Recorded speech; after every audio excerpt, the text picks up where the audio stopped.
Have you ever felt a little off kilter in your relationship, but you can't quite put your finger on it?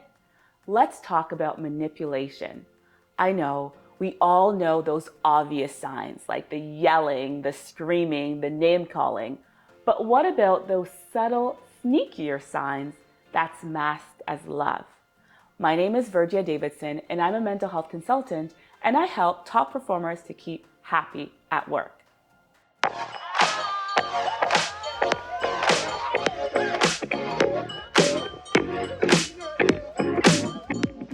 Here's 6 hidden signs that you need to watch out for.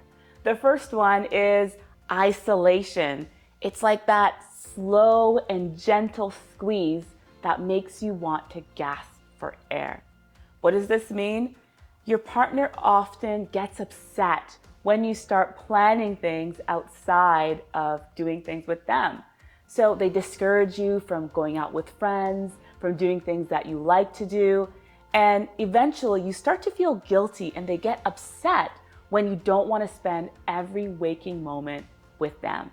Another hidden sign is the heckle and hide, where you never know what you're going to get. It's the good, the bad, and really confusing. So one day your partner might be in a really great mood. The next day you're walking on eggshell. This constant up and down and navigating these feelings, it often drains you. And this is a strong manipulation tactic because you don't know what's going to happen. You tend to be more attentive and hypervigilant, and that stress goes all the way up. Another trick is the confidence chipper. They tend to criticize you, really downplay your value, really downplay your worth. Everything you go for, it's almost like a joke. Why is this important to be mindful of? Because it chips away at your self-esteem. It chips away at your confidence. And before you know it, you're the one starting to laugh at yourself and second guessing yourself and saying, you know what, there's no point in going after that anyways. I'm not able to do it. Number 4, the I can't live without you trap. At the beginning, it seems like an endearing gesture. Don't worry, I'll take care of this. I'll take care of this. They might take care of the whole financial aspect of your relationship. But what ends up happening is you start to become dependent on the individual, making it hard for you to say, I can leave. And then sometimes your partner might even be bold enough to make fun of you, to say, how is it that you're gonna make it on your own? You're so stupid. You can't even do this. You can't even do that. And again, because they're chipping away at your self-esteem, you begin to believe this. Tip number 5, that money maze.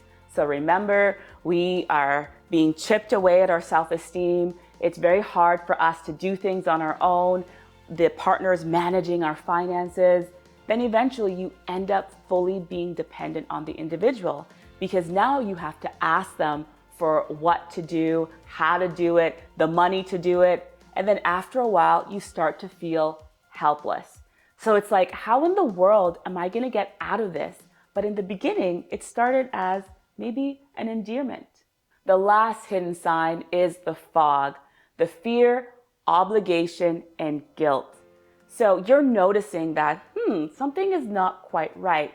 But then there's the fear that if I go away or leave this situation, I'm not going to be able to be on my own. And then the obligation, because you might notice that if you threaten to leave, your partner might say, I can't live without you. Sometimes they might even say, I'll kill myself or I'll end my life.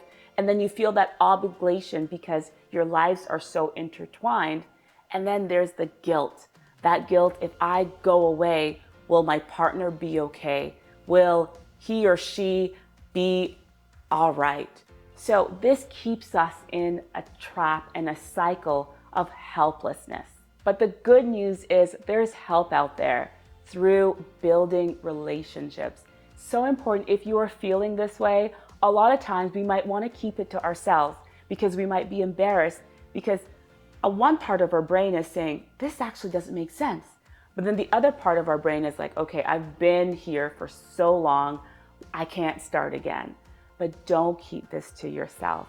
If you want to talk to a professional, I encourage you to do so and really start to build your life again slowly. Depending on the degree of manipulation, different tactics might be necessary, but this is where seeking advice from a professional can be very helpful. If you'd like more tips, be sure to check the description for links to help you to navigate manipulation. I hope this was helpful. Be sure to hit the like button or hit the subscribe button. See you next time.